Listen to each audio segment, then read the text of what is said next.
Good afternoon, everyone. Welcome to Scottish Update. Malo itong mau ay ko'ata goni kay nga Tonga. Malo itau wausia mai ay whakoloa goni. Pea oku lahi foki ay ngahi mea oku hoko. Pea o FEMA'U ke tau whaiha tau sio ki ai. Mo tau wahe. Pea FEMA'U ke tau wako me he ngahi tōnou. Pea tau hoko atu ai.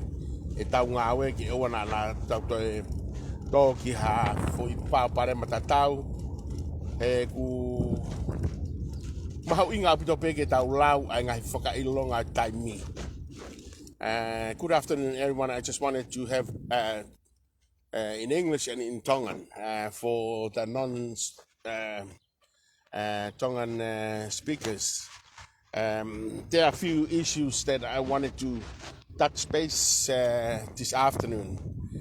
Here in Aotearoa, New Zealand, and the other half of my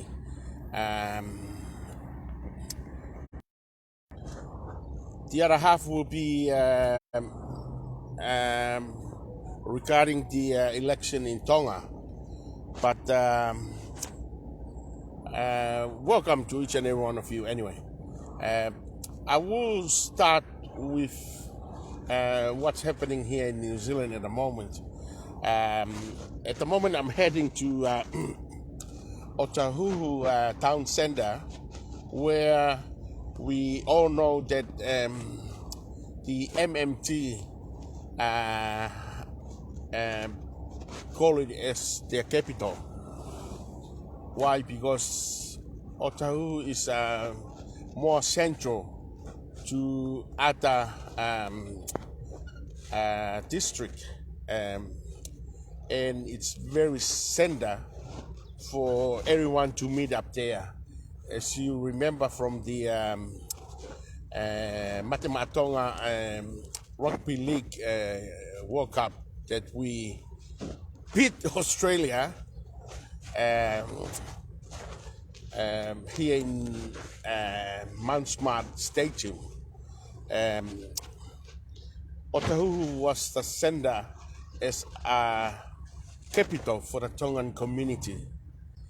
The Motu'A or Motu'A, as we call it on health, when we change to health issues, when we push for COVID test or vaccinate, we use MMT also, Motu'A, which although we call it Motu'A, but the truth of the matter is it's everybody is included under the issue, but just because MMT, the vibes and the proudness of our Tongan community, and no matter what belief that we have,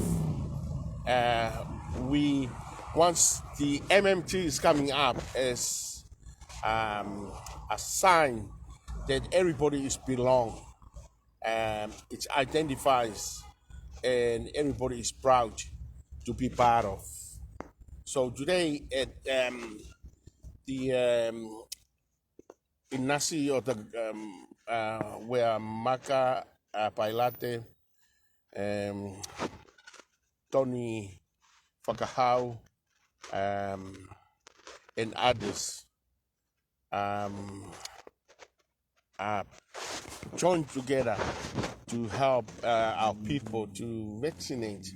And what is important about Otahuhu now, I'm calling on all the MMTs, all the Tongans and everybody that supports the MMTs, Motu'A, Motu'A, that we're going to have a float here at Otahuhu at 2 o'clock today.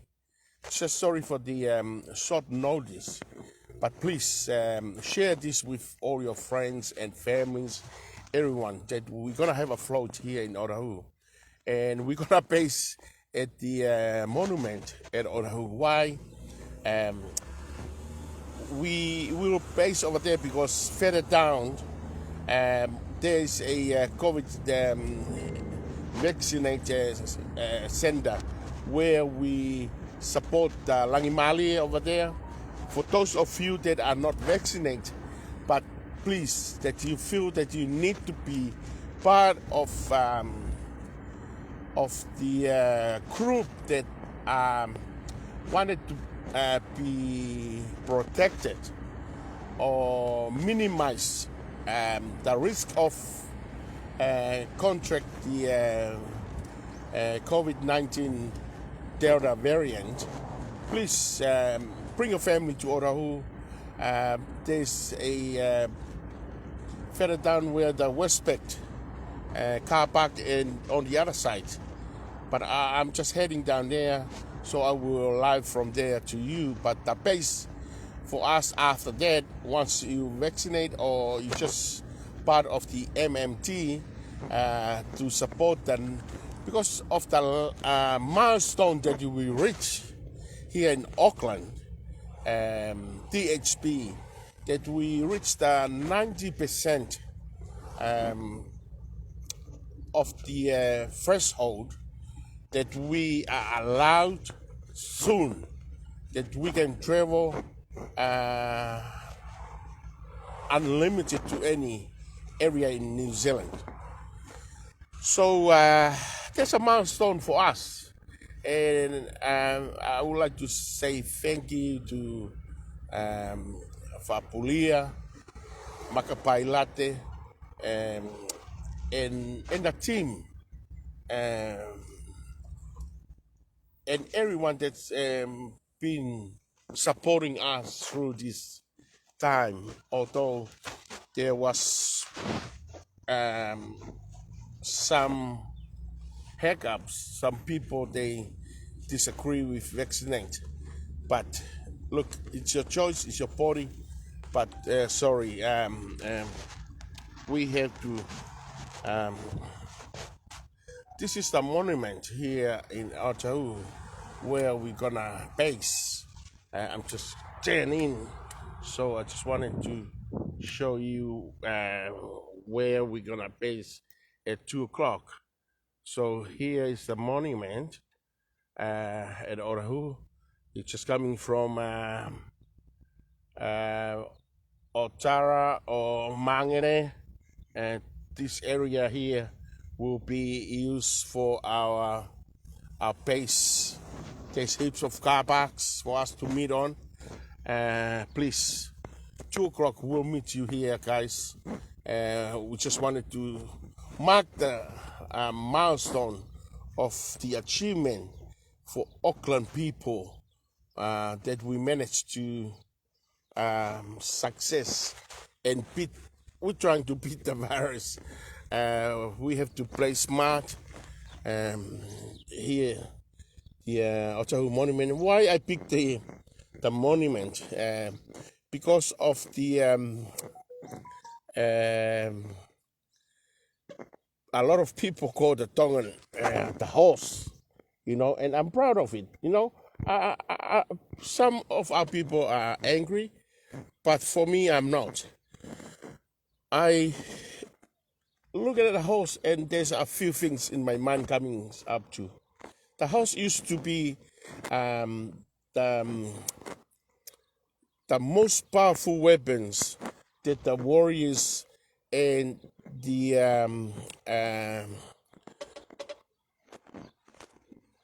people, when they go to battle, and there's a hard area for them to reach, and if they want to move fast to get away from the enemy, they use the horse as a way of transportation. And there are a few issues about the horse and its characters that is give me a strength and I'm proud to be a horse, but I call it the horsepower, the red horsepower. Eh? And that's the, you know, I wanted every Tongans to be proud of it, you know. The horsepower means that's the output of any energy that has been put together to produce power for anything. And I call the horse and the human beings that riding on it is a product that coming out of the other end. But because of our colors that we use for our MMDs, and we're proud of our nationality, Tongan, the red horsepower. That's why I call it the red horsepower. And we don't need to be feel bad about it, you know. Although we eat it, but I tell you something. Way back after, before the World War, and after the World War, New Zealand used to eat the horse. And British used to eat it everywhere in the world, Europe, everywhere, you know, in China, in Africa. So what's wrong with it? Why you feel shy, you know? But like what I say, it's good. You know, I'm glad to be a red horsepower. I'm a horse, yes. The product that is coming out of my energy and my efforts to support the MMT is the product coming out is a horsepower, and that's why we achieve the 90%, and today we still push for 95. Please bring your families over to Otahu to be vaccinated if they are not have their first shot, or if you're ready for your second shot, please come over. Ko tau kainga o mahuinga ke tau whatongai I'm makamaire ko tau wausia hau tau KAKAI I he KAKAI tonga pe mo o Alani ko tau wau ki he pesete hiwanoa. Taka uhinga ia ai whakaawhika ki mo tolu ka inga tonga share atu ai mea koni he taim no I he wahe ahon te tau floati I o tahuhu ka te tau I he monument ko na uia ne nai o hulu atu I hosi ko hinga ko symbolize ia o ngahi issue ko tauhanga o achieve tauhanga I kuna I he mea ko ia taitaria ia Tony Whakahau ko makapailate ko mo timi koni ai inasi I Aotearoa ko KAKAI koni I he university ka ngau whakapureanga ka tangata sporti KAKAI lava mea ni he community pa whawhea ki mo tolu ke mo mea mai I ai I he ua I he time tatau o ku talanoa ki foirea ko ia ko horse o tau siolalo mo tau PEHE ko mea kovi ko nga manuki tau tolu ko nga tau kai hosi ka te au o time go fitaro ma kai un kai una tamai ko tonga kai hosi ko io na kai pe en usilania ai hosi o mai ki osi ai tau lahi HONAU te o ku mau inga pe ia ke tau hanga o tari he koe ka mea ko kana o hanga rewa au ia o liriu e taimi koni o mate matonga tau kona whai koe I he Mount Smart na uhanga rewa au ia Toki e huka pe aui koe the red horsepower koe horsepower koe nga ke symbolize koe e kula koe nga koe tau te unga mo tau kala ho tau fonua pa mo mea tau pore aki pa ngau e rewa ai hosi ko hosi kula ka ko protect ko na tangata heka pa mo ngau ai lere a tangata vainga I malae mo tau lava usia koni ai huhu I he pesete hibanoa koe paoa ia o hanga rewa he hosi pa mo lanu kula ko ia one o mai ka tau tolu a foi protect ko horsepower ki he tau ke ta fai tau koni koe mea ni fai ai huhu I o ta huhu kore ka mo tolu koe o te ke mo huhu ke mo mea mai ki ai o huhu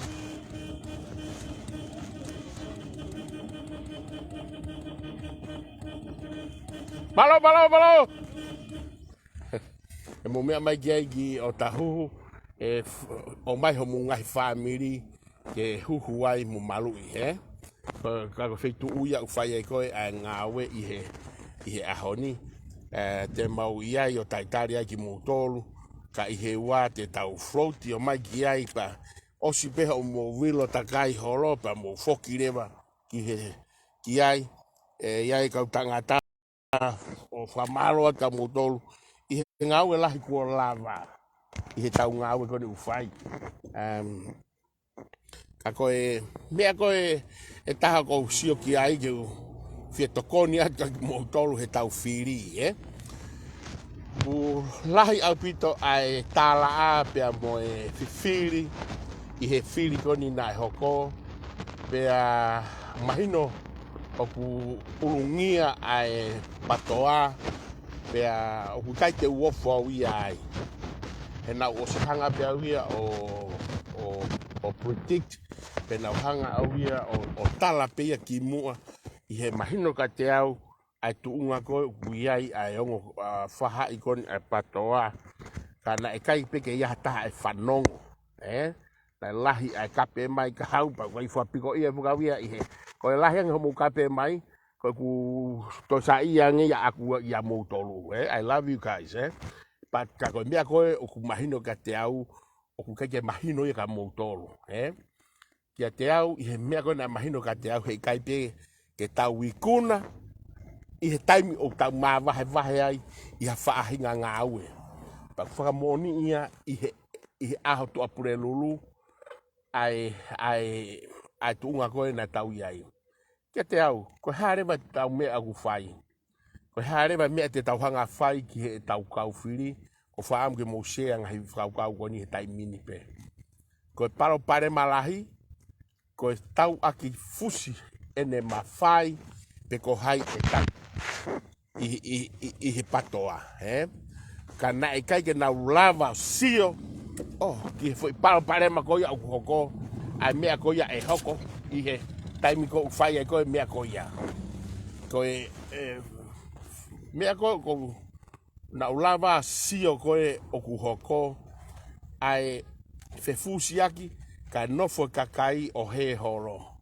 pea ko mea re mai au FIEMA'U he KAKAI o ku kai ke tau FIEMA'U e tolu ha KAKAI o ku ke I he mawhai tau FIEMA'U ha KAKAI o ku nau lava ngā wei ai fonua ngā wei society ngā wei pureanga ha KAKAI o ku nau lava whakamore KAKAI nau lava o whakaataki ko mea ko nau tānoa ne nai ki he monu manu ko ia ko hosi unihanga ko I au I he taimi lahi ai ko ui the red horsepower ko hano uhinga he ko monu manu ka taki lahi en ko monu manu ko ni te tawanga ta te tawanga out to hake he mo hifo tere au te be tau whanau sa tu e monu manu ko ni o kutu I taimi tau ave whai whatonga o tau kau taki ko tau toro ko re pā mai be mea ko ita tuku e ki tua o mai kai ko tangata ko toa pe ua hano mahu inga ia ona whi mamani ko ni o na ke si o lalo ki ha tangata me ko ha whewhine I he mo ui ko ni mahu inga ia ke tauhanga whatoka ngā e whi foi FAKAKAUKAU ko ia tau lau pe ko kakai poto kakai ako, ko kakai ako oku maalunga po kakai au nau ilo mea. O koe kakai poto ia. Koe ki nau lava na to mahino e mo igoni. Te ki nau lava na to Fekau'Aki mo ta e kai, te nau lava na to o to HONAU fumanioki. Ko na hanga tonu me to me ngāwe pe ko me ako o hanga tonu o ngāwe pe ko tangutu I Falealea. Te ki nau experience na to whainga mea he mo igoni. Ka koko ia moau o ta lava taua whai e mea koia. Ko iai pe ai ngahi mea ia ko tānoa o ko whakatata ko ki tau tolu ki he red horsepower ko tānaki ai monu manu pa mo tau tolu tangata heka po tau ngau e koe ai FEFAKAMOLEMOLE'AKI ko ia malo tau tolu koe o tau hanga whai koe ai ngau e ko ia unihanga whakahau tau tolu ki he destination po ko FAITO'U tau whanonga ki ai pag mahu inga ia kaike te foki me ke tau Fili ki hibira kona hako ko hinga lahi ai foi paro pare magoni ai kai ke tau I kuna he ko nga ko siaosi pe mo se mis pe osko ia ko Toki tua tu re mo ngo pou he tafa'aki o tau aki ta'aki halu hifo me au halu pe hai me au hai o osko ia koe ke ia taha ia e win ko tau tangutu katoa I tua ko mea iau hoko he ahoni tau siwange ko hare valerei tau mau mea I e kāinga Ptoa pa moe pureanga whakatoa ko KAKAI na tau tala ko reo ni KAKAI sai ko FAITO'U ni KAKAI I he aho tua pure lulu ta ko nau FAITO'U ni o ku tau I tua mahalo ko tau kau tama ko na e Toki loto pe ku wa o TOKONI'I pe ikai. Ko me areva ko lava sio ki ai taimini. Na e uri nai ai Fili koni ki a te au kai ke ilo e au ka ko sio pe ki ASHIKA e ngai whakailonga io. He na e au ki he taimia na ke whai pe o se taimi koe tua ke Fili o ko sio I he ngahi miti au asi mai ai tufa tanke pa mo umea ko ia sai ko hare va tau mea ku fai ko osi nai eni ho tau whainga maari ko osi eni a whainga maari ka ki nau tolu nai totonu ke nau whai e whahako whatongia te utalate mea koni I kai o ku ke iai ngahi matapa whakalao ke whai ai a ngāwe koni pa ku mahu inga mea ko ia ka tau tolu ke tau hanga whakahoko ai ngāwe ko ia. Nengo o kou sio ke he umea ko ni pa guiai ai FEKAU'AKI me he tafa'aki o Ptoa pa mo tafa'aki ko ia ai tu ka osko ia ko tau tolu ko ngai family pe ko kāinga hanga politikare o vahe tau tolu he tau no fua tau tolu pa hoko ngai mau ka te tate mea ko ni o FIEMA'U ke ngau e lao ia ki he u I siu ko ni apa te tau tuku ke pure lao apa te tau hanga tuku ke pure lao FAITO'U ni ki he ngahi mea ku hoko pe aku mau inga rewa ke tau ngau e aki ai lao ke ne whakatontonu ai au tau kāpasa fōlau. I he tō wholofola koe ai tamatu'i na ne rea aki he ne tō wholofola KAKAI ke mou Fili whakapoto. O kuiai ai ngahi tōnou nou ia I he whaifatongia ai pure anga koe nai toki o si. Koe uhinga e nai tō wholofola pehe ai tamatu'i. Ko ngahi tōnou nou ko ia. Kai kehe, koe mou tōlu na mou Fili o ku te uhanga tuku aki I he I siu ko ia. Ko osi o atu ai mawhai ko ia ka mou tōlu ke mou whai e Fili. E hea mea e au ki ai o tau kāinga I he I he Fili. Pana tala tutu'uni ai KAKAI. O kai ke mau FIEMA'U matou ke mo mai ka pau ke mo lava FAKALELEI ho mo loto whare. E anga feha mo lava FAKALELEI fonua. Pea kia te au I heanga e kusio. O ku fu'u FIEMA'U au pito ki he KAKAI. Whakamau mau hifo mo ngutu e mea koe ngā eke tohi kape. Ko au, tangata I tau. O kou taimi o kou whetohi aki ai I he Facebooka. Ko tama ko o ku matalanoa he poini. O kou sai au iai, talanoa he poini. Ko ne afe mai pe ke hau he kape. Ne lomi I mai fo invae. O ne hamone lauka e fine Motu'A koe me motu mamao. Tuko tae mai ko fasi o kou ve tona no hakai. Pako I te FEMA'U ke tā maha fasi. He kou lava pa ta alungai. Ta fasi. Pako me ai a kou malo hiai. Ha ku tau kape mahata. He kou ngā ko ne ngahi. Fui kape ko toa pe ko whakafoka pe fui kape ta tau hiai. Uhanga pe o furihi pe fui kape ko ia tolongi atu aki. Fui maka une tolo mai kau ko to tolongi aki pe ia. O a upe ke ne taimi kun hanga poloka ia. Aki ko mahu inga ko ke te FAKAKAUKAU. O si pe te poini pa te tari rewa, te ualo o te FAKAKAUKAU ia fo tari ta. Na usoi fo ku tokoa koni ko asiata. Ai lere hono TOTO I he ola koni o e Fili. Umea ko ia. Kaike. Kia te au ia. Na kai ke hoko. Na kai ke o vare ko ngana e mahino pega tau. I ai umea ko hoko. Ka ko Fale'I beninga mo tolu koe I Tonga. Ko hai me te tau whai ka pau Motu'A FIEMA'U. Iyo. Ko whaunga pe pau pe ke tau whatonton ki pureanga. O te ke osi. Ko mamani ene uhinga e koe tu'u koe e lao.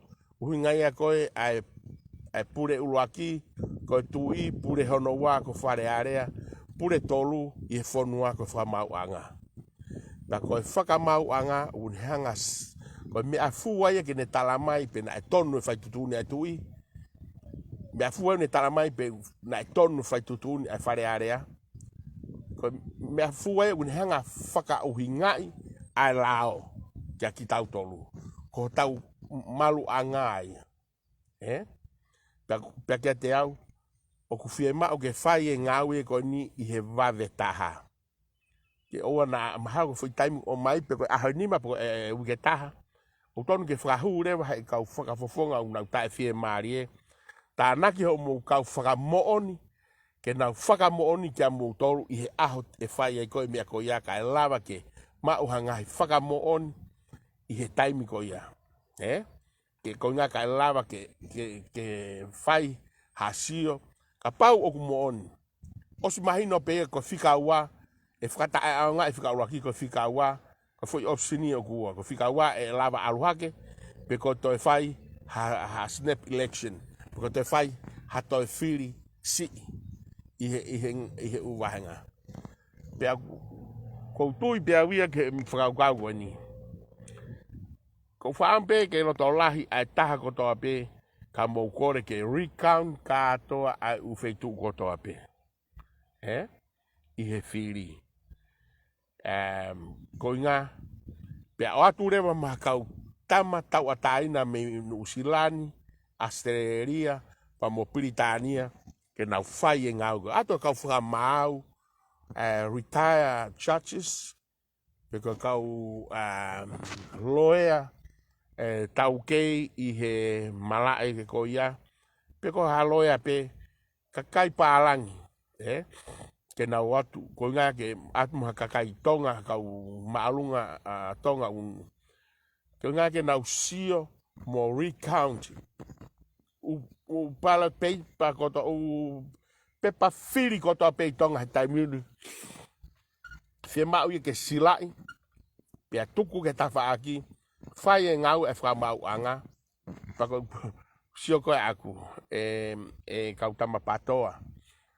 O ku mou iwi ia he mea ko tānaki paanga. Tonu ke mohanga o atu hakauloea matao tau me murini e nau whai e ngau koe a whakahu he kau loea I tonga ha mea ki ai ke whai mo hu ke whamau anga kou Fale'I ia kia ki Motu'A koe mea ke tonu ke whai koe ai whakahu ha mea he moni te ke hold ke taofi ai hatoe ngau ha FAITO'U I he puri anga ko upepa paloti ko to ape motor ko to ape na Fili o FIEMA'U ye ke mo wo identify ko haina mo Fili ai para pau na mo Fili ka ke asi ho mo pepa paloti I Fili pe mahino reva ku ai ai namu kuma I he taunga we ka ke ya te au have your head high ta tau pe ke Ptoa pe moe pek ke ko mea nia o ku kai ke PEHE ko osi ai kai tau fo pe to he fo nga he kai ke PEHE ke ta palasia pe o ko wina ke te awia mo ku loto ku ia na u fia pe awia I he outcome go mea ko nai hoko he na mahino pe ka te au he kai pe ke tau pure anga Ptoa ia ko ha ko makatunga ia sia osi pohiva pa mo se misisika ko na mavahe anawa kapau te fai kutari ko aku kapane ko asiaos te ki ha o tari ka areva ke osi foi temi ko ni shoka foi time Fili ko ni hu ki loto Falealea pa time go foto mai ko hai ke pare mia pea foto reva a hingoa o siaos ke voti ai kau whafofonga. FOKOTU'U ia ko tok time to TONUHIA. Ko o foi FAKAKAUKAU ko a ko siao si ke mavahe rotonga o PEHE o tatau ho o ngāwe mo o tamai kai. Ke tatau ia. Ke tatau ha fo hai matamai. Pai kai ko mia koe na lava ia a krisi ke lava ia koe. FIEMA'U ke te hanga proof ke KAKAI ai te lava whahau whatonga. Te tano mea ko ni. I tonga ngai business la lahi ai KAKAI I loa ko ngai foha ko na aluha ke pina la to falere ngai business ko ya te fa ta agi pe ai me ko a uriti wata ko te lava tu wata ia o fakalere e na business ke mo ui o hange ko no falere he ne tamai he ko ya he tangata na ka ataki wa ngai faka puri e matua aku na o FIEMA'U ke tau wako ta tau mi ai whanau. Pako mea ko mahu inga mau pe ia koe ke tau tolu ke tau sioki ai. Koe tau PEHE, ko Alan Ramsey I Baini. Kei mo ui koe NGAAHI, na lere pasi koe whare kolomo mea na tae hano tatau. Mara lope tangata iki, koe ke ne lava ia. Ko sepa mafi. Mea tatau. Ko ngai whakamoonia o kai ke lava he whanau ia o whakakakato e mea na hanga he nau ngahi tamai o whai. Koe business peta ko sio kia u kei lere a te vita misa fifita. Koe ha he whanongo ai whanau ki he re o tamai. Pe aku iai pe ke ne hanga kaiti na ro ke ne hanga o TOKONI'I na tolu I he mea ke whai. Ko talanoa ia koe ki he isiu kon ai Ptoa pa moe palo pare ma koe uhoko. Osi ko ia whai ai FETO'Aki aki kape tau aki hae tau aki tolo pere pera moe hafua I he taimi ko toa pe. Ko mea ne tangutu rewa KAKAI mei tu asio he suka mari ko KAKAI eni na nau tala mai una mato TOKONI'I tau tolu nau to tu pera tolu ia tau aki taki tau aki tau hae tau aki tau waku tau aki fusi ulu puke vala ha pe me hoko kata pete nga pe ngai mo oni mo mahino ko ha me hoko te tau falala ki KAKAI PEHE ki nau tala noa ke mon man ko hosi ne kataki Lue pe nengo haki ki ha mo'unga e keiki. Nengo ne mamari e kaka pe hosi. Te heka pe he tua mo fu uta ko ia. Te pe mai hosi o ke ke me.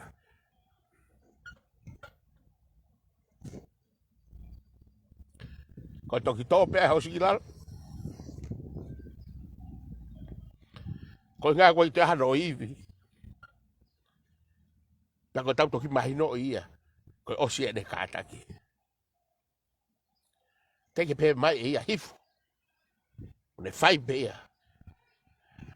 Ai ngawe. Na ukau ai mai la. E foi move when I fight is house. Pe na fa tohi mau pe pe pa. Sas kapau te togo ki loto kai pe ke pare mia ko. Pa te ta no pe ma loto. Na kau sino ko ni no ngawe. Ai me ko na. Pa ko rea pe ta mai na fai. Alani. Kapau na kai ko mo ka tanga ta rusila ka ke tangu to asia. Te mate pe awi ka pe tangu to wi ai. Ka te wata me amori ka ko sas. Hold your horse. Foki. Saupulu Fale'I waka. Ptoa mo loto sauni. Rak FEINGA'I FEFAKAMOLEMOLE'AKI. Patok faya ngawe. Me ai ko utalatu. Me go ke to popo pa sio ke umia ko. I know it's gonna fail. I know it's gonna fail. He ko nga ko loto ya ko. Ke le rei mai tonga kotoa. Le rei ke hau eik. Le rei ke tui. Le rei ke fonua. Na ke kwa wia I hono fuanga kwa ke TOTO ha mafai. No. Ko tau mea tau fai, ko tau kore ke frava ngai matapa, ka lava ke tau ngāue. Ko mea ko na FIEMA'U ko tau hanga fai. Tala noa afungi moha. Tuko afungi ia, ko ke lava he afungi ia I kuna ha mea. Ko loto moko mo tala noa le rei, reha he ofa. FEFAKAKAI reha he ofa. Me ai o FIEMA'U KAKAI. Kakai go loto sauni. Nau fie o tamarea malohi e. Hange ko ni ko piveni. O tamatika e. Te ufiri ai te me alo fai e. Ke lava e piveni a fahamea. Kai ke lava ia fahamea. Ko mea o gufai. Ko o ngāue. Reha e ofa. FEFAKAKAI reha e ofa. O kuonga ke loto. Mea mahu inga e koe. Ke tau hanga fai. Te tatu lava o fafoki ai mea gonu hoko ka. Ko mea pe e fai ko fetama te aki ai mea ko tope. O ku kovi asiausi kovi ai fa asiausi kovi me fa ko a semisisika. Ko raki FAKALELEI I ho tau loto fare pe toki move on ki KAKAI mea uluaki ia. Ko raki fai ai ngāue ko ia. FAKALELEI ui mai a mateni. Ui mai mo siaus. Ui atu ma KAKAI ko na nau I he foi timi katoa. Mo tala noa e mea ko ia. Ka te tala te mea ko ni. Iloi whakapuri ko e ke ikuna tonga ai mea ko tau FIEMA'U. Iloi whare tui. KAKAI pena e polo I pena tolu e ke nau take fonua. Iloi KAKAI whakatu utamaki ai KAKAI kono hono tawhaaki. Ka wafret severe. Ka wa talketi. KAKAI au na whatu utamaki I he aufi koni whare tui. Ko ave KAKAI lerei. Te tana mea koni. O se tutonu alfa I he time of severe. ASHIKA time of severe. O si penga I fumate ko ia. Ko tataha ke penga alot o loti. Keke ia mea I hoko ki ai. Whamoemore peka uhanga taaki ate mea I hoku loto. Heko mea ni na I hoko. Pa keke te lava tā. Tanu ia historia. FIEMA'U I ke tahongata tō tari FAKAKAUKAU ko ia. FIEMA'U ke maa matawai. Ka lava ke tafe mai. ai monu ko ia ke fonua. Koe kau no pere hange o tapu mea. Kai no pere kuna taki mu apena toruia. I he whaihia, i he truck tila kona i tonga. He kai ke lava hatahia tonga o whai. Ilo tangata na ne mei lava o puke kau ho egi kona, kou te hinape. Ka pauna e hua a Alani Taione ki loto ke Falealea. Te talate mea koe ni. Ko tamana e sotia. Pea kou tui, ka pauna e ave ki ai ka e Toki Falealea ka mea. O si maa mai kau no pere kona koe whaihia e tonga. Pea tonuhia ki hanga he tuia FEFAKAMOLEMOLE'AKI koe ni. Ai eia ha foi kau matao me murini. Whakatotolo ke nau ato hukei kau trucks kona i tonga. Atu makau matao he computer me murini. Ke nau hakure e nau ngai paanga kotoa pe i muri i he panke. I he panke kotoa i murini. Kau sia i namo i mea ko ia. Ke nau hanga taaki mai u mea ko ia. Pea o mai whafoki i mea ko ia ke fonua. He ko inga e tau aki longo pe tonga ia. Koe ha, he ku kai pe ia he tawhaaki. Kai pe ke tau lao tōru whai mea ko ia. Koe o atu peha kakai me murini, ke nau whai e ngāwe ko ia. Kakai muri, kau pālangi. Atu ha tau kau tonga tō o star telefonia, koe te mau o hofi ho api. Tae whalala anga o pito ho tau kai ngā paha mo tau whai ngā tōnga mo ui a tau tōru. He koe ha, he tau whelala vei pina tōru ia, i he mea ko ia. Kou tala noa ia ki he mea ko ia. Ko hone hanga e ia to'o, ai foi squad, ma wahe pe ia. Ma wahe pe me so te amo e polisi. Ate kau tama tau ataina, kakai koe ke family ma kakai tonga. Kau muri. Ke nana to operate, IFE operation ko ia. Ko, nau tataha na to, kou tu iau koe foi. Mahina ia tolu, o si maalelei. Pea hiki i Motu'A koe, o kau Motu'A koe i he ngau e koe ia. Ai o tau. Pai te tau alu o hange koe whenga mea koe na e whai koe i hono whana i koe i wheia. O i Asia, Ma upe mo trucks, tam dei. Koe i te whemau i ke toi mo ui. Tui au ke FEFAKAKAUKAU ko ia. Me e ton ke whai tonga. Tamatei pe hataha, whemau mo ia ke mate ia. Uruaki, no e whakamore e pure anga. Kai ke tau te ongo e tau siki ho tau atamai. I he kakai whai hia pehe i ho tau fonua. Kai lava ke malu e fonua pa ongo i he taha ko pe o ku nofo i he fonua malu ai. Pa ko tui ko mea ia kou tonu ke hanga tu i o whai. Pare mia ia kune lava ia whai e ngau e ko ia.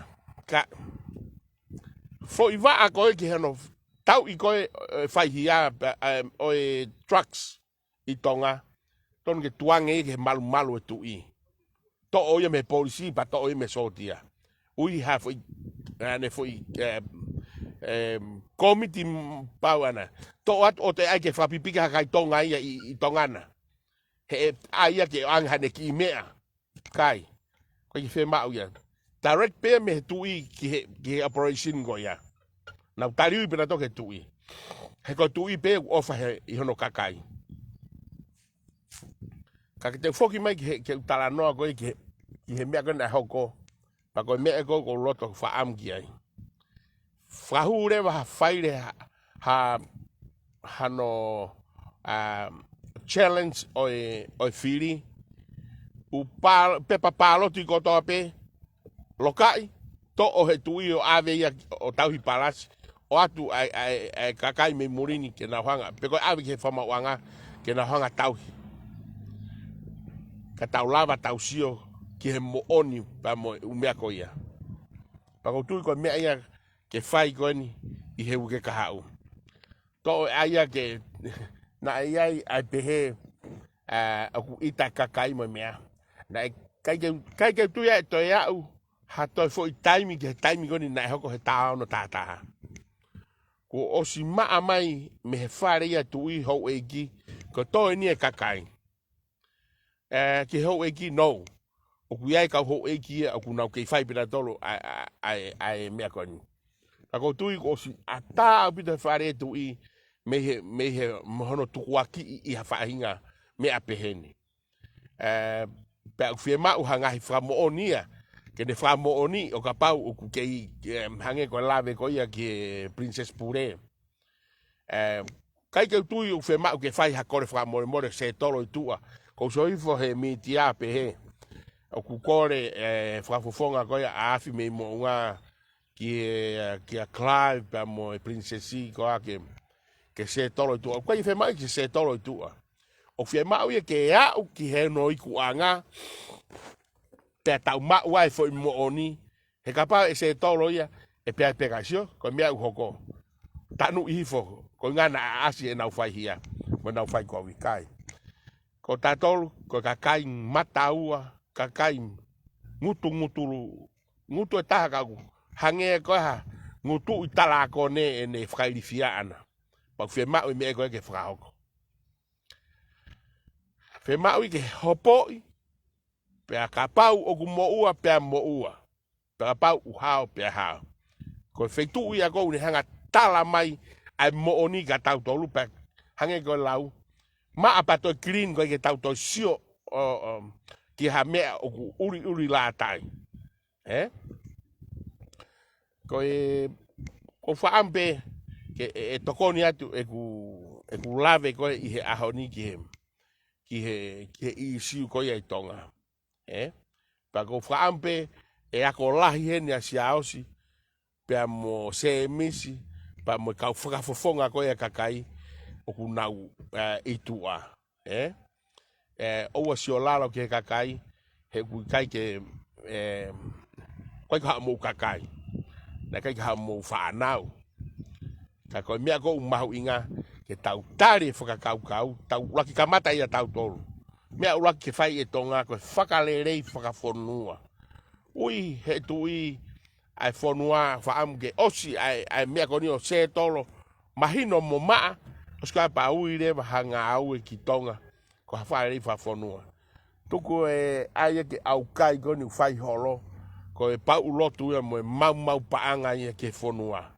ko ke tu ia ki ai FIEMA'U ke tau tu'u ki orunga tau ak FEFAKAMOLEMOLE'AKI ai mea kona hoko he lotonga kafe fu malai ai tonga KAKAI koni na mate he ASHIKA KAKAI koni na mate he SHORELINE o alo na Toki fe ko foi malai ko tala no au ki ai te tau FEINGA'I te tau kei ongo I pe tau ha I pe tau tolu he FAINGA'I I he moi ko to ape ko nga te ke tau hanga to tanu ai foi FEHALAKI ko ia ka lawa ke tau move on ko ha no fonga no tanu ko tau o mai o kore FAKAMOLEMOLE pa tau tu'u katoa whaava mai he tui pa mo murini ke mau atu ki tonga he mau kau mo matolu I he fonua mau atu ki ai ke tau katoa nga pa tau FEFAKAMOLEMOLE'AKI tau taktaharea I he ene to no koe ka aho ko ia ke tau toe FIEMA'U pe ka pau ko au tu pe au ia fai u FAKAMOLEMOLE ka pau ko tu pe ko fa ko FAKAMOLEMOLE io na ke fai ai to no mo hala osko e paus ko ke tu ha ko ia o taaki atu hai taaki hai taaki ta flexible taaki ka taaki ka ta tu pe tanga ta ko ne silo na kau moia I he kos ai paro parema ta tu ha ke pe ko awen ko FAKAMOLEMOLE fonua osko ia tau fa tau lotu pa tau matu tau ongo ko tau tonga ai kake ko whaampe mahino ai whakakaukau pa mo mea I hoku loto o ko FAKAMOLEMOLE ke tongo tope I kapau o ku tae whiunga e ku whakakaukau pa mo o whakakaukau FAKAMOLEMOLE atu Pa ko papare mai ai hos. Ko ka papare mai a o Ptoa te au hoku loto ki tua o tuku atu ki ai. O kofa mo mo atu ha to no ka ko me an ko loto ke tau hoka atu ki ai. Ko tau fou ki FAMA'U anga ko feitu pe solo vai ai me ko toa pe. Ta mai FAMA'U o kuhala, ta mai FAMA'U na tonu pe. Os pe tau hoka tu le vai ngau e me. Ha o tau Fili hoko tau ngau e vai kai ke te ai ke tu mai hai mo hai me hava. Ko ape tau foi tokota ke Fili me ko tau Fili. Pe kai ke hinga ke pehe ke tau fia he hanga con institutonea o mai ai foi tau ataina e tonga ke Fili. Ko tokota pe ko ke ngofua ke Fili ko tokota ku papare mo fa atamai pe insane. Ko tokota pe ko ke ngofua ke kau ia fai anga Fili. Que candidate Fili, ka toi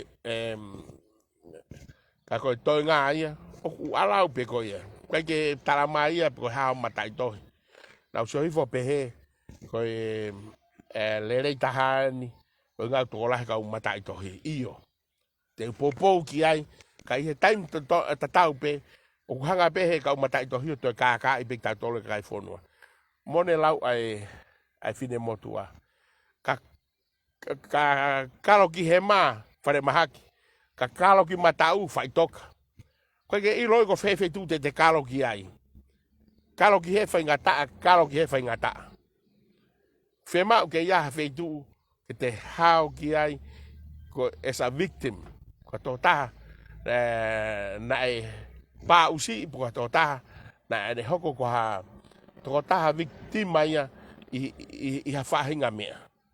Ko tu ko me ego da to ko ke tau hanga fai. FEMA'U pe ke ma pe how ai me ko to pe. Ke Ptoa ko tala no pe ia me hemoni ho loto pa mo me na iloi. Pe nga fo ka ke mo fa tu mai ke ku tala no a. Ka ko Motu'A ko ni na ia fa nga me ko lava. Tai mi ko to pe ko fa ya ha ku protest in New Zealand pe ko kimuri ko Toki tari fe mia ko ya he ko nga ko silava sio ke mo oni time ko to pe ko fa ya ha ku laka fa ha ko pau ko fe KUMI ki he ku anga e ku laka fa ha ka mau ka fo i FAMA'U anga te ke ha o he ta ta ko ha ko mai no ka te ko pau ke fo FAMA'U anga ka ko pau ke laki faka pa pau ai me ko ya o ke fai ke hei ai me aku hala pa mo me ako loto kovi me mo oni ko silava sio ki ai ka ku feinga ka u fai hia ke na hanga fra puriki me te au ana kai pe ke wongo ka te au ko wili fi au ke mate na su mate te pe Motu'A ko ni ke fono ngai pa na u pore pe au ke mate to ta o ato ka mai ai hata i hoku ka nga fono nga e famoni e gu ngahi laka faha na u fai au ke taimi ko au pe na alu ki atalanga fai laka faha o se KAKAI go na mumu ia te au kana alu pe o au o ilo ko tari me ko ya pa to ki mava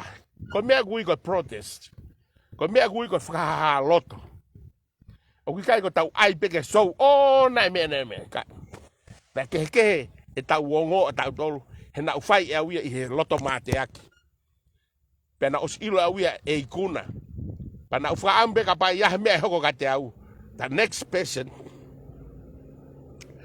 ta ko pore ke mi Motu'A ke hoko te ngawe he ko nga ko silava sio ki ai pe PEHE pe ngawe ku fai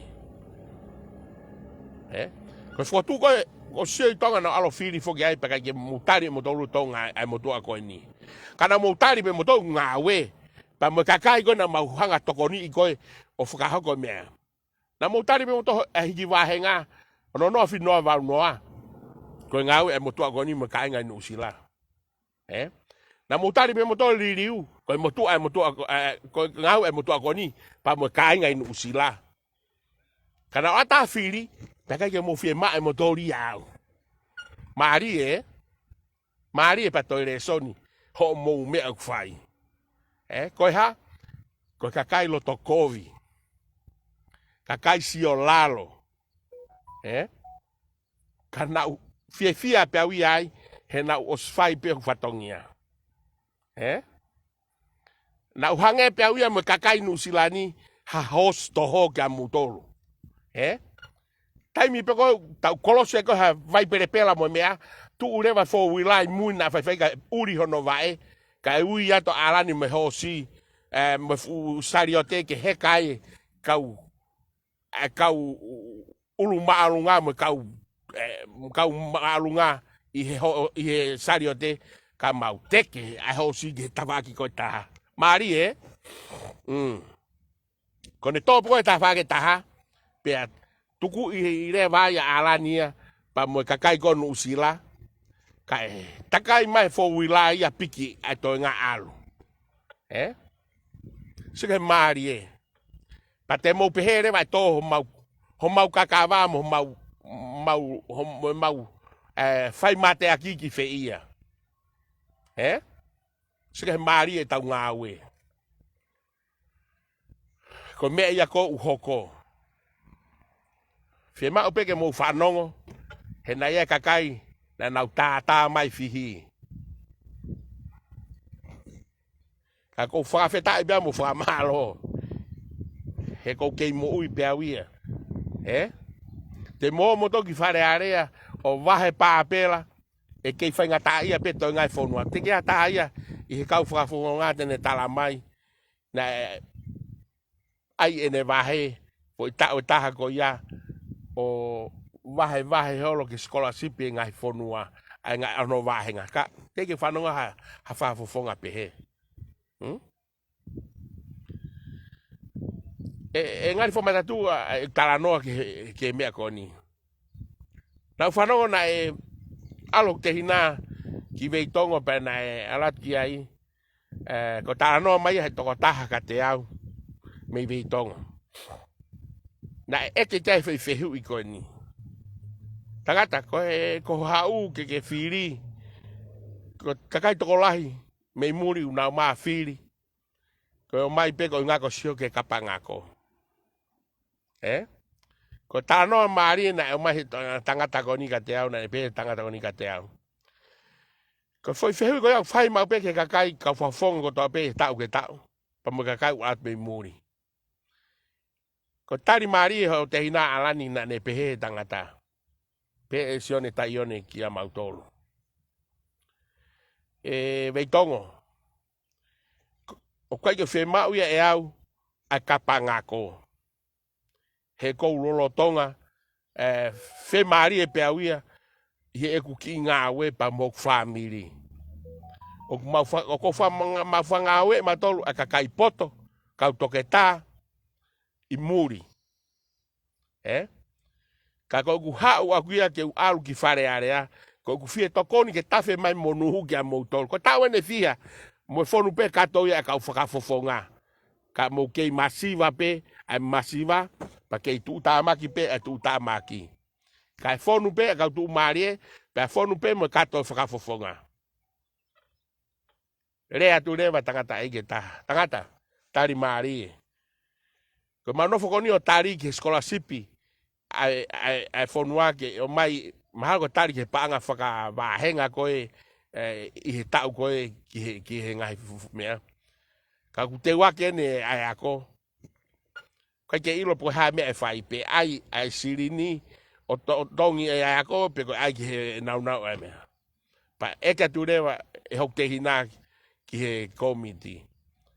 Ko whiha o mo FIEMA'U. Te ngari lau ngā au ka te atu a talanoa mo oni pe na mai to raha ni ka te au. Pe to taha ni na pe ko tamano tupu ka po tamano. Ko fupanga lahi ia. Ona mo fa ka panga si. Ke hanga ha to taha o te ke alu i Falealea. Ke fai ha fo i KOLE. Pe tau PEHE ko fo i fe ulu poto mo te si a to taha ko ia. Na tare dure hau te hina, te wha pongpongo piki motor. O mai ho mo skaitari tau paanga pa mo sea, te tau ha piki motor tau alu o toho sirini ko mo mea. Kau tānoa ki he ngau ake kakai. Pia kia te au ia, o kukai kau hanua wia ai. Ka kau wha maalo pia wia ki he tonga tapu walu, ho mo Fili na FI. Pia kau pehe pe ko more ho mo mangangako. He kau ngā, kia te au, na ngau e au e maatonga kotoa, i he funga e off. Pia whai me he loto. Na kai ke whai mata e au i ha whai ngā mea. No. Kai kia hau mea kua e mau, me he osi kone mea. Koe kau tu maari e nia, koe kakai iako e nia, una wato heka i he foi peau ko ia. Te tanoa i he mea e tahani te tanoa ki ai. Ai ngahi whakamooni, e ku ngahi ngau e tokone koe ki tonga. Lotonga e ono noa whinoa waru noa. Ai FEMA'U tokoni koe me tonga nau hanga ui ai ki Nuusilani ke nau TOKONI'I a tonga. Na sio e taki koe ni koe o PSA a Nuusilani. Pena nau FEMA'U ke na whitu tak mai ka te au. Koe ngā nau FEMA'U ke mai sirini koe ia. Ai foi sirini koe ia te tanoa moon pe na atu koe monare soni tupou loea.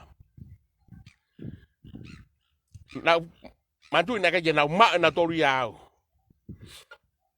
Kana nau maa na resoni. Pea tok fetu taki maa na resoni ka te au. Ke uhau he koe ngā whai whakataha i ono ofisi. Koe ngā koe taranoa koe ia Fekau'Aki. Pea o mai a koe ai foi sirini he PSA a Nuusila. Kia na resoni ke o atu. Kako sino e koe ni. Na ne whai e kore koe ia. Na o atu ai maha koe foi tolu kilu po koe fiha Nuusila. Na mai no pe ka te au. Kana o FAKAKAUKAU. Te u aluatu. I foi taimi koe ia. Na i henia ia fotofisi iahi i taimi koe ia. Toki ta fotofisi iahi. Koe lakalahi na whai i Queen Street i he taimi koe ia. Koe okanaisi ai sino koe ni. Koe expose koe o kau mate i tonga, whamanatu o ASHIKA i tonga. Na organizia e au o whaia ki he wafu. He koe ha? He na e loloto mea ia na he wata mai. Kou ilo au e whunga ngau e murini.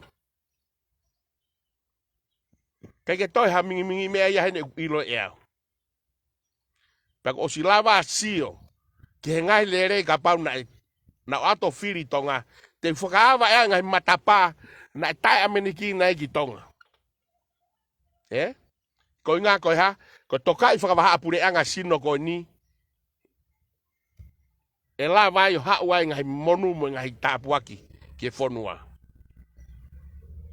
Ka te utanoa pe, umea kono kou tanoa ki ai ko umea mo oni eni, kou taranoa.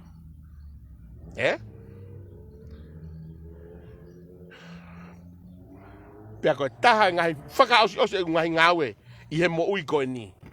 Koe FOKOTU'U ai pat wha politikare FO'ou koe i he pureanga Nuusila. Ke TOKONI'I ai ai tonga kotoa pe i tonga, mo tonga kotoa pe i Nuusilani. O i kai ngata pe i he tonga, ka koe ngahi matakari ke he. Pea ko o si lava sio ki he matapā pea mo lerei koe ia he taimini. Koe ngahi lerei koe te FOKOTU'U i he ni e tae meneki na i ki tonga. He koe uraki kotoa pe e mea koe te FOKOTU'U he ni ko tonga tāpuaki e mau mea ai. Te whaiata ake mea koe ni ko whaalawi aki pe. Mea ki he whakawa o Fefakaukaki koe visa ngā aue. He kai ke Motu'A mai Motu'A ki Nuusilani i ha visa ewe ewa. Te whakawa e matapā ke FEFAKAMOLEMOLE'AKI i he Pasifiki Fekau'Aki a tonga haa moa fisi. Koe ngā ke o mai ki heni. HONAU KAKAI o ngā aue e whanua koe ni. Tala mai ange kia te au. Ko FAKAKAUKAU ha tangata poto ia mou tolu i tongana pe koe ke nu usilani, pe koe hata ke ne whai whakakaukau ai vare, he koe haa mea ku uhoko ka te au. Koe lau ia tāngata, whase sere. Iyo, iho lau ia au. Pa mo o loto kovi, i he ngahi mea makatunga ko usanga proof ki mamani. Ko taki au, I'm a leader. And I make it happen. And it's gonna happen. Whether it's gonna be fast or slow, but it's gonna be happen.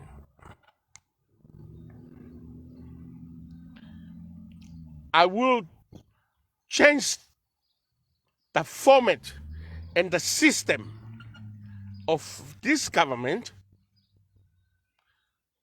to uplift the spirit of the low-income families in this country.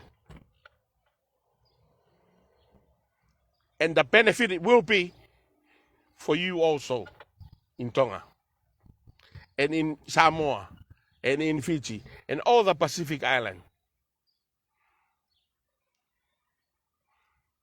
Ko tau kau whawhonga I Falealea he taimini just for their pocket, just for their families. Ko ha mea ko hoko ki mea koni I he kau ova. O koe ke te FEMA'U ke tau toyo, tau tolu o kore ki he KAKAI ke ne whakaawa matapaa. Koni o tau lotonga tangutu ai. I can't wait. Kai ke matatari ai maafana hoku loto. Ai mea koe ko o silava sio ki ai. Mea ia koe molama to sio ki ai. Mono mo to sio mai I hoku Alani. Ka unofa Alani a sio he ko inga ko ya. Na u I he mo ui ko ya. Feo mo KAKAI I he mo ui ko ya. Ilo e nau whainga tā ia. Pako mea I ko whaia I ngāwe.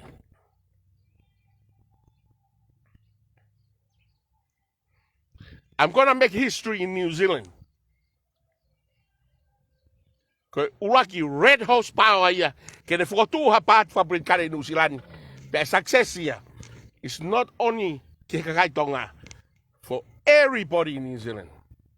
Umatakari koto ape.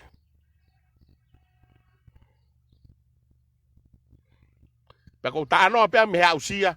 He ko ngā ko silava alu toko tahao. Alu peo hau. Ke ngā taanga.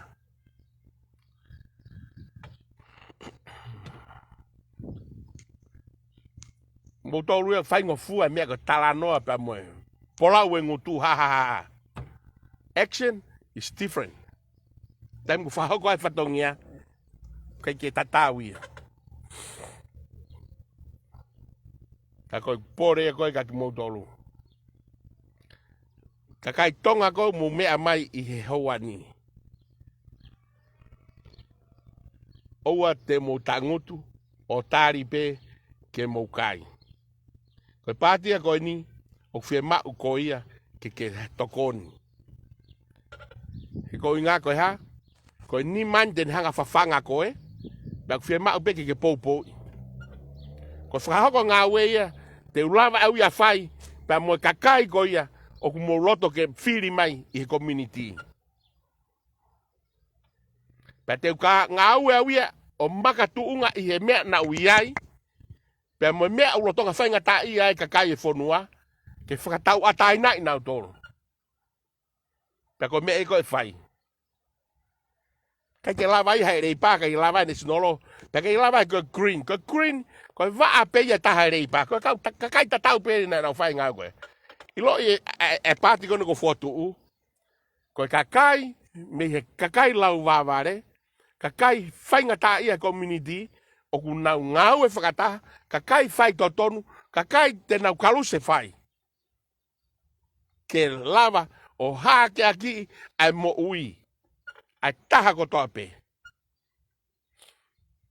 E toi whakafo o whakapau e hau hakau poto. Ka ko mea ko fie ai pau whawhetai. I he ki kurupu koni. O kui take ai a makapailate ko Toni, Whapuria. Pamboe whana wako he university. I he ngai malae keke. Fumalunga na tori ka te au. Kana nau whakawhe mai ki he Motu'A. He unau si ilo na tolu hoku natula.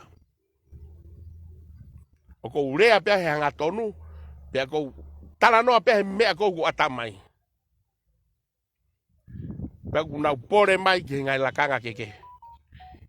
Os mau ia motou kau tangata. Kau fefine. Kakai tonga, kakai yako, kakai community fight tonu. Move in. La tano mahalo he ku live Fekau'Aki Fekau'Aki mausio he fefine toketa I he tawhaake whekumi ki he ngahi mahaki ki ha mea kene whamou tatolu me hange ko COVID mo mea ko ia. Tau pore he rea e fefine toketa ko ni. Ko tonga. I was proud of it. FEMA'U ke tau rea. O te tau whalolong tatoko ngā ko tau tonga. Uai tau kakai fefine tonga i he pure anga. I kai. O ku totongi nau tolu ke nau o whai ai ngā aue ma ak tau tolu kakai. Pe ak FIEMA'U ia ke nau whai lerei whai totonu ai ngā aue ko ia. O kai ke totongi nau tolu ia ke nau whakakui he taimu tau watu. FEINGA'I, whai amo whai hatala ofa ki ho tau kau ofa I Nusilani. Ka mau ongo mau manawa he whaka ofa e nau si o mai o toi unga mai ka mau tolu. Kai peke rāwa ia. Me ana tonga nima mo vai gai tau kau whafofonga Pasifiki. Tala noa e kore whakamolemole ki he ke ton rate o no turi whaka manu I ho tau kakai he taimi koe ova. Osko ia, tala mai ia, e ave ke sere komiti, ave ke komiti ma vahe e Falealea. Ke ave ke ai koe hano uhinga koe mutolu o kupure anga. Pako upore I atu. Ak motolu kakai kona mei apina musio mai. Se atu e kuviti o. Se atu ke au ke kau whafofonga. Ko hinga na wahe pāpela ko inga ko tau text. Ka pana ko mau whainga mari e kakai koni o wā. To e hao e fupaanga lau piliona I ke fonua. Nengo e tau whainga tāia ni. Sio, taimi ko si lockdown ai, tau mau whainga mari tau tolu ia. Si whaafa peho tau kakai ko ia. Ko tau mea whai ko tau toi vahe mo ki nau tolu.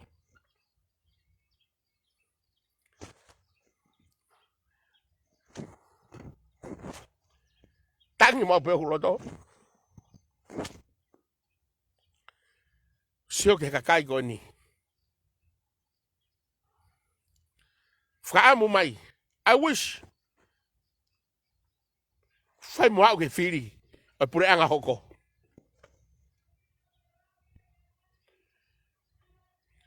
You don't have to do it. I'll do it for you.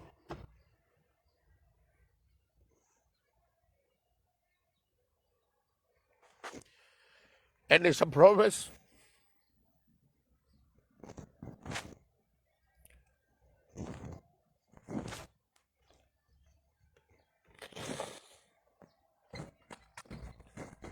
Kung pa Mesia ka motor.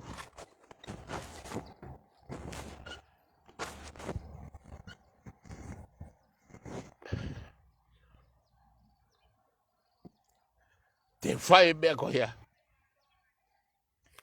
And it's gonna happen. Doesn't matter what the cost, but I make it happen.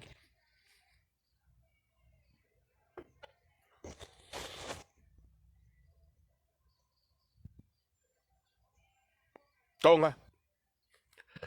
Ofa haka tonga. O te moto e tamine e tonga.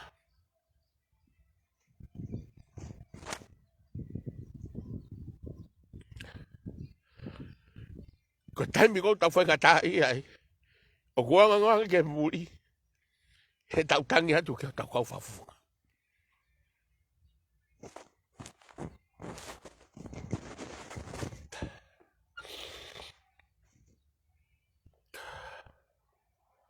But that's my promise. O koe ko kau tonga pe. Ange whainga mari kau owa ko tope I Europe. Pasifiki ko toa. Mea urua kia. E whakahoko. He pāti koni. A kakai. Ulau tau whainga ta ia tau ngai family. Inu silani.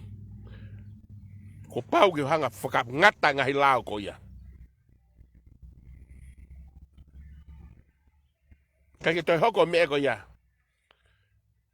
Lao whakasoto mama u mea ko ia. Whata au ngai katoa. Tak ta foki ki hono ki. Lalo maka on whai ai ne toonga mo ui ko ia. Ko community, ko FEITO'U, ki he KAKAI, o kuiai hono mari, tamai whae me whanau.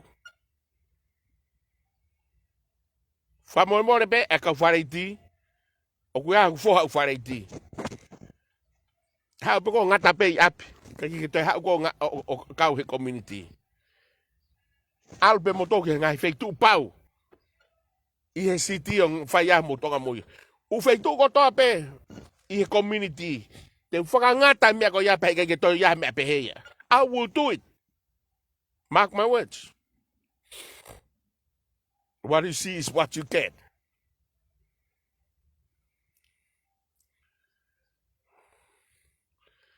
Hange ko lau. Pamemore atu. O mea katoko ni ko talatu is from my heart. Te uhanga FEINGA'I. Ke toi whakaava. E ngahi FEITO'U. Na hanga he pure anga. Leipa mo nesnolo. To'o me iai. E ngahi KAKAI konu si nofo homeless holo. He mauai. E ngāue e fonua ia. Whafoki nau toki ai. He wai ngai whaamire kwa ke nau tari si KAKAI ko ia.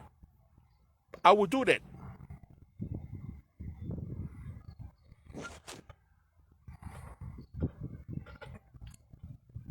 Hange ko tau tānoa koni ki he hiki wāhenga. Ko ua nima paanga minimum. Ko suake ni usi Fekau'Aki. Pe mo tānoa o ku hanga he unioni o FEINGA'I ke whahuke pure anga ke to'o ai minimum rate ki he youth rate. Ka hiki hako uohua. Uohua is a joke. Ko hambea mo tānoa i ke hiki. Ko ngā ko hea. Ko ua nima koe. A aku na hanga o tala. In trying to match it. Bring it on. Bring it on. Eh?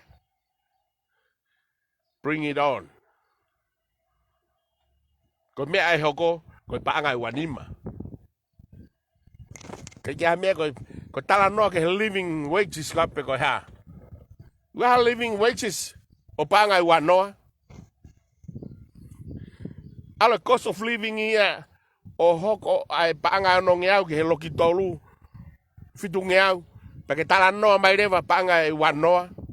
E FIEMA'U foi toko tolu ke toko wha ke ngau i whare ta. Ka lava to tongi o no ngeau. Pa lava mau maha fo i maa. Kai ke toi lava to tongi pila ia. Ka koi wani ma. Enough for one person. Peka i o no ngeau e loki tolu ia. Te talatu e au. Te uhanga au ia whakangata ai fo i mea ko ia. Te ungahi a o Kalani a $1 million area ke a fota polo he tangata masiva o nofo i ufare lau miliona. Patene kei lau po whatau. I will make it happen. He ko ngā te uhanga tuusi. He kai ke hono ngeau ai whare lok tolu ia. Maybe it will be $300 a week. Ai ngā state house. Tatau e pepe ko mo Tokon'i'i ma toko wha unofo o ngāwe. Kai ke ue sia mo wahe ngā mo tolo. I'll make sure it's happen. Nake tala mai rewa ka te au. Who's gonna match e ku policy? No one. And no man in New Zealand will do that. No government in New Zealand will do that. It's only me. Because I got a big heart. For everybody. No one left behind. He ko ngā. He ko sfau mai au he hala ko ia. Whea me KAKAI. Whaka ofa he mui ko ni. Pea whoke au ka nau tolu. I didn't expect anything. Ko o whaia ana tolu ko mea ki mui. Kai ko tokoni ko pau ke whai tokoni ki ai. Kai ke, te ngata he kau alo poupou ki he kurupu ko ni mea. Ko e hoko ko ia ai wa, share atu ki he taha tonga ko tope. Tau whataha ki he hosi ki olunga. Tau floaty mai ai, ke tau celebrate. Ai ngāu e lahi ko tau lava pa ko tau ikuna. Ai pe sete hiwa noa. Ki okalani, kai lava ke ava ai pota. Ki taha ko tope. Toi whakawhi e ki motor ki api. Ka pau teke huhu ho whaosi ho mo family. Whamoremole, bring them over. Mau hen pe o tahuni. Pa moe kau ngāu e koia ai langi maari e. Kau whiwhine kau tangata mo popo ki ai. We'll see you there, guys. Have a lovely day. O wha te tāko tope. God bless everyone. Malo.